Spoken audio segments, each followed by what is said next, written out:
we could actually make thought more real than anything else. Now, what is that? You're saying, what would it be like to be wealthy? What would it be like to be abundant? What would it be like to have all my needs met? What would it be like to have more than I need? Hello and welcome to the Pacific Channel, where we talk about the law of attraction, how to manifest anything you want, meditation, and more.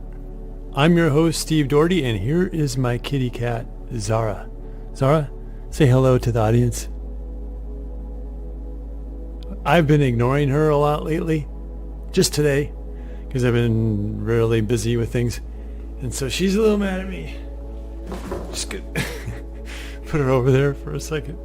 Anyways, I wasn't going to do this video today because I had a really bad day, and I literally was going to contact people at the Pacific Channel and say, sorry guys, I just can't do it today. It's been a really rough day. But I thought maybe what I would do instead is discuss what happened and then try to connect it with the message from Dr. Joe today and see if we can get something from it. Basically what happened to me was I was getting ready to go to a trip to Death Valley with my brother and his girlfriend. He lives in Los Angeles in California, and I live in Vegas. So I just bought a new motorcycle, and I was excited to go on the trip, but it was a little bit too soon, right? I couldn't get my brother to change the date. He wanted to go this coming weekend, and he literally asked me like a week and a half ago. My motorcycle wasn't really ready, and one of the problems is that I have very big feet. I wear a size 15, and my foot, I couldn't shift the shift lever with my new motocross boots. I could with regular boots. Anyways, it was kind of dangerous, right? So I basically had to figure out a way to extend the shift lever. So the only way to do it was I know I probably shouldn't be going into this kind of detail about this, but here's the old one, here's the new one. See how this one, if the lever was here, it makes this longer, right? And so that's what I was trying to do today. So what I did was I got to my motorcycle. I had three things to do. I wanted to change the windscreen or the windshield. The shift tip wasn't put on with a normal clip that the new one came with. The new one came with these nice little clips to put the pin on. It came with a rivet, so it was riveted on. So the only way to get it off was to drill through the darn thing. And I didn't have a very good drill kit, and I spent so much time trying to drill that thing. I was drilling, and I'm sitting there thinking, oh my gosh, this is never going to even happen. I was getting frustrated and I was getting upset. And it finally went through, and I was like, oh, yes.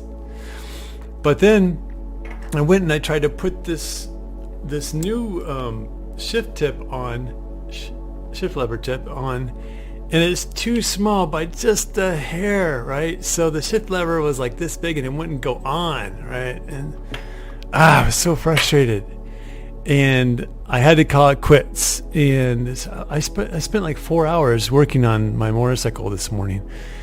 Anyways, so feeling very disappointed, I had to cancel my trip with my brother. And of course he was not upset. He was disappointed, and so was I. But anyways, I almost didn't make this video because I was in a pretty bad mood. So what's the point of me bringing all of this up? It's possible that it's actually very possible that it was a pretty bad idea for me to go on this trip in the first place, and I wasn't ready for it. It's possible that the problems that occurred today happened to help me to avoid something much worse and even perhaps dangerous or deadly. It's possible that my inner being guided me out of a bad situation. The other thing that happened was that I had bought a windscreen for my motorcycle, but it too didn't fit. So although I'm still disappointed, it's more likely than not that I wasn't ready to ride that long and that far on the freeway on my dual sport dirt motorcycle, and I just avoided a very bad experience. In this audio clip, Dr. Joe talks about how If you want to create the reality that you want, you need to ask yourself how much of the time in your awakened state are you stuck in the physical 3D reality, or how much of the time are you aware of energy, frequency, and the quantum field? In my case today, I was very deep into the 3D world of physical reality, trying to force something that probably wasn't meant to be. So in my case, I'm doing my best to look at the bright side of things and let go of all of my negative feelings about going on this little trip. One of the things that Dr. Joe says all the time is that the way to manifest what you want is with a coherent brain and a coherent heart. My brain and heart were way out of coherence today. But when you meditate, when you expand your focus to everything outside of who you are, from a place of being nobody, no career, no identity, and nothing material, and nothing physical, that's when you put yourself in a place of creative power. That's where creation starts. So that's why I'm looking forward to my next meditation tomorrow morning. I want to let go of what happened today and start anew, start afresh, start fresh. Let's listen to Dr. Joe discuss how to create in more detail now.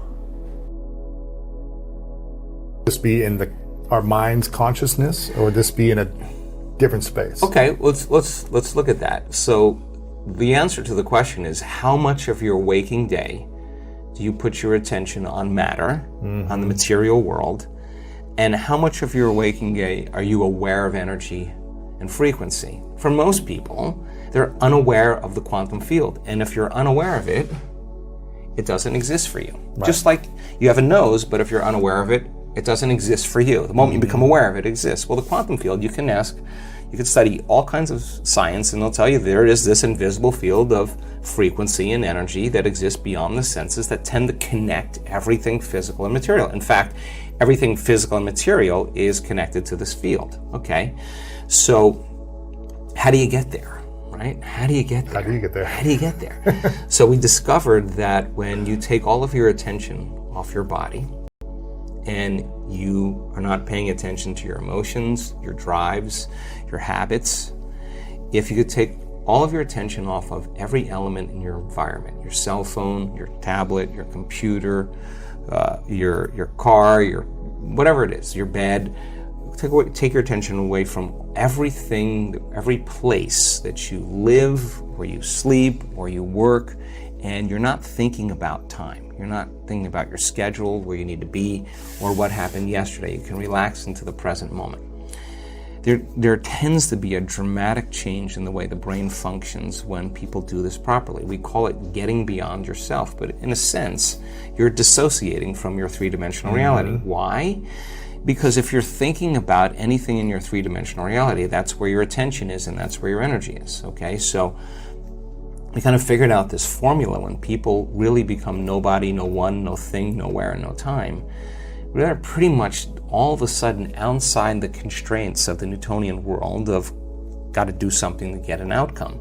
And if you can teach people how to linger there without a name, without a face, without a profession, without a family, without a culture, without a past, without a disease, you teach them how to be in this place we call the unknown, right? And you teach them that from that place, that invisible field, is where everything material comes from. And if they could create coherence in their brain, you need a strong signal in the brain. The more coherent the brain, the more stronger the signal. What do you mean a strong signal? Okay, let's see how I could say this. When most people, when we look at brains in real time, and we're looking at people's how their mind is working.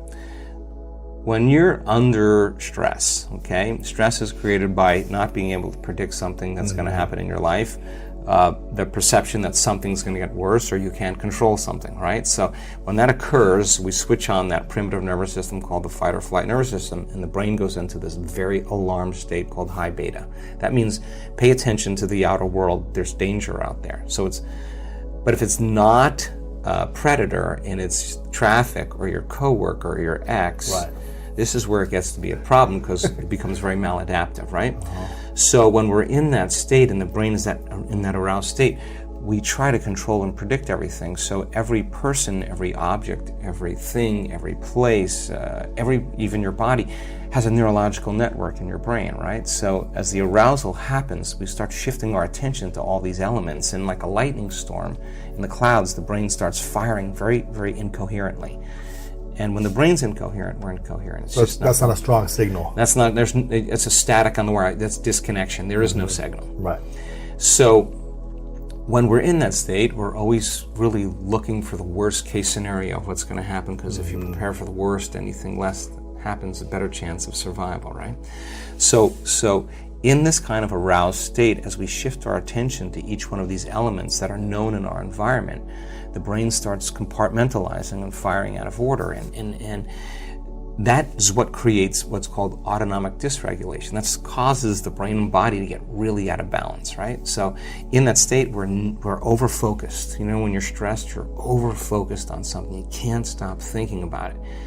Our research shows that when you do that, you actually make your brain worse, because you're analyzing your problems within some disturbing emotion, and that emotion is driving you further out of balance. You're actually knocking your brain and body out of balance by thought alone, and you're driving it into these more aroused states. For someone that's been living like that for decades, that's their base state. How do they even realize how to get out of that? They don't. Usually it takes crisis, right? It takes trauma. Extreme breakdown. Yeah, breakdown. A loss, a death, all of a that. Breakup, a divorce, a near bankruptcy, whatever it is, a disease, a diagnosis, whatever, something where you just can't go on business as usual. Now it's time to really start looking, right? They have to wake up then. Yeah. So let's get back to the concept of abundance here, because you need a strong signal in this field. Right. So then, if you can teach people to do the exact opposite, go from putting all of their attention on everything physical and material in the world of separation, and instead of narrowing their focus on something material, ask them to broaden their focus and put it on nothing. Now, I know that sounds kind of crazy, but when you put your attention on space and you divert your attention, the act of sensing without thinking actually starts to slow the brainwaves down. Not only slow it down, but all of a sudden cause the brain to start reintegrating, starts to synchronize, right? And so you see different compartments of the brain that were firing out of order start to resonate. They start to communicate. They're all of a sudden synchronizing, and what syncs in the brain kind of links in the brain. So when a person has their whole entire brain firing in rhythm, that's a very strong signal that you can send out into the field. So when that signal is strong in that position, what can you create from that space? Okay, but that's only one element. Okay. So then the clear intention tends to be a very important element that we have to get down. And the more coherent the brain, the more clear the signal for that intention. So with intention and attention, we could actually make thought more real than anything else. Now, what is that? You're saying, what would it be like to be wealthy? What would it be like to be abundant? What would it be like to have all my needs met? What would it be like to have more than I need? What would I do if I had everything I ever wanted? The answer always is the same. You start giving stuff away. Because if an abundant person is truly abundant, why would they hold on? They would say, I'm not in lack. There's more for everybody, okay? Turns out, though, that the signal sent out isn't enough. You have to draw the experience back to you. And so send the signal out to, it's coherent brain, financial freedom, whatever abundance, all these different things. Right. Whatever that is for you. Whatever that is for you. You're putting that out there with your signal, with the intention and the attention. Right. And then how do you draw it to so you? in the physical world, in the physical world, you got to go get it. You got to do something. This is the plane of demonstration. You got to go get it, and when you're in lack until it occurs, right? But I'm hearing you say there's a way to not chase but attract. All right, so if you're creating from the field instead of from matter, right, there's a very strong possibility that you'll shorten the distance between the thought of what you want and the experience of having it. And when there's a vibrational match between your energy and that future that you want to experience, now if you're creating from the field, you actually don't go anywhere to get it. You actually draw it to you. So here comes the synchronicities, the serendipities, the coincidences, the opportunities, and they come out of nowhere. And you say, I don't understand. I didn't do anything. Well, you changed your energy. And so then The other element is a coherent heart, right? And the heart has a magnetic signature.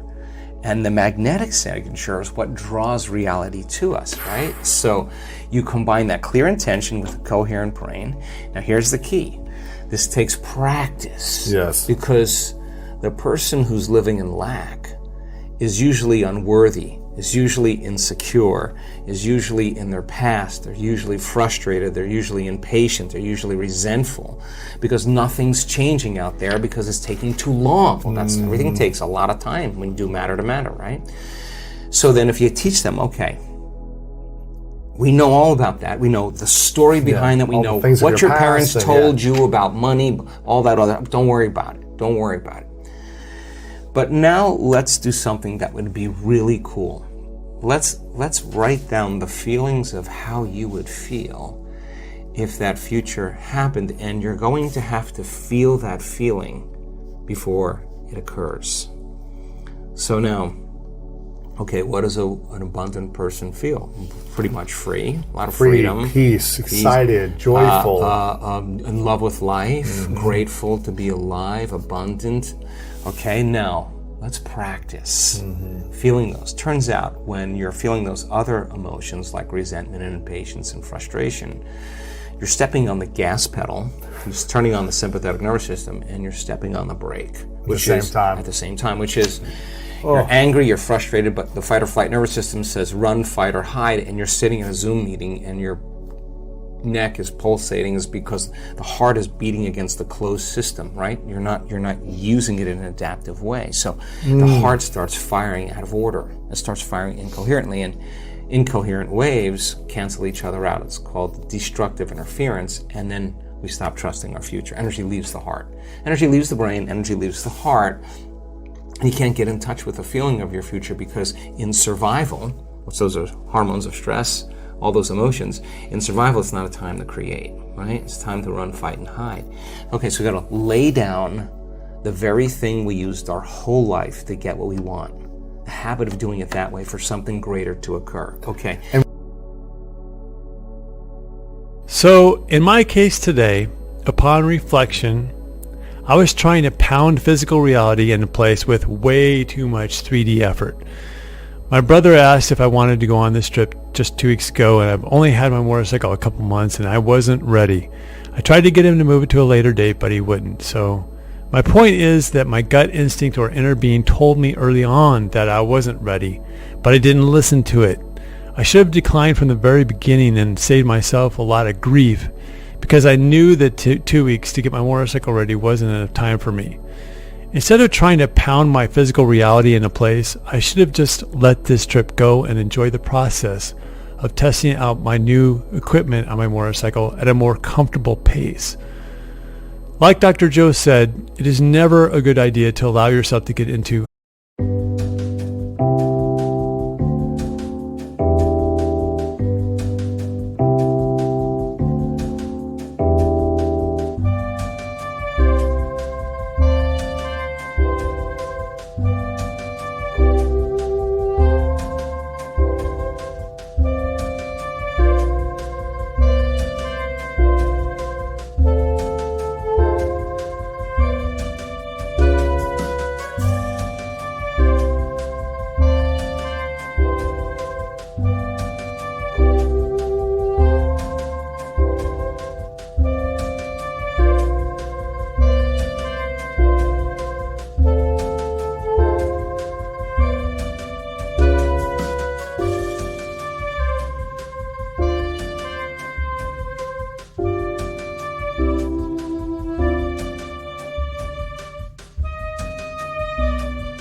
high beta mode like I was, that stressed out fight or flight mode. When you do, you make mistakes, you aren't in the flow of life, and things just get more and more stressful. Honestly, after writing about what happened to me today and rethinking everything, I'm feeling better, and I actually am thankful that it didn't work out. But next time, I plan on following my gut instinct more and not let anything influence me otherwise. When you are stressed out for any reason, it's not the time to create anything. It's time to slow down and meditate. It's time to let go and allow. It's time to go take a nap. Naps are very helpful. That's the time to say no when others want you to say yes. And that's what Dr. Joe is saying. If you like this video, please like, subscribe, and share it. Share it with a friend or relative who also may have had a bad day. Help them to see that bad days may be the universe's way of keeping you from having a much worse day. Let us know in the comments below if you know of a time when something went wrong for you that actually kept you from danger or an even worse day. We need to learn to bless the contrast and appreciate it for what it is, as both an opportunity to clarify what it is that you want. In my case, what I want is to take my time in building my motorcycle without pressure, and perhaps to protect you from danger. Thanks for watching, and now have a great day or night. Christmas is coming, and we would love to give back to our Pacific family. We are offering 2 lucky winners a ticket to Dr. Joe Dispenza's week-long retreat in Cartagena, Colombia, Co., worth $2,300 each. To enter the giveaway, you must be a subscriber to our channel Pacific. Like this video, comment your manifestation goals for the year 2023, share this video with any 5 people, and stay tuned on our channel as we will declare the winner soon. Please refer to the description below for more info. Good luck!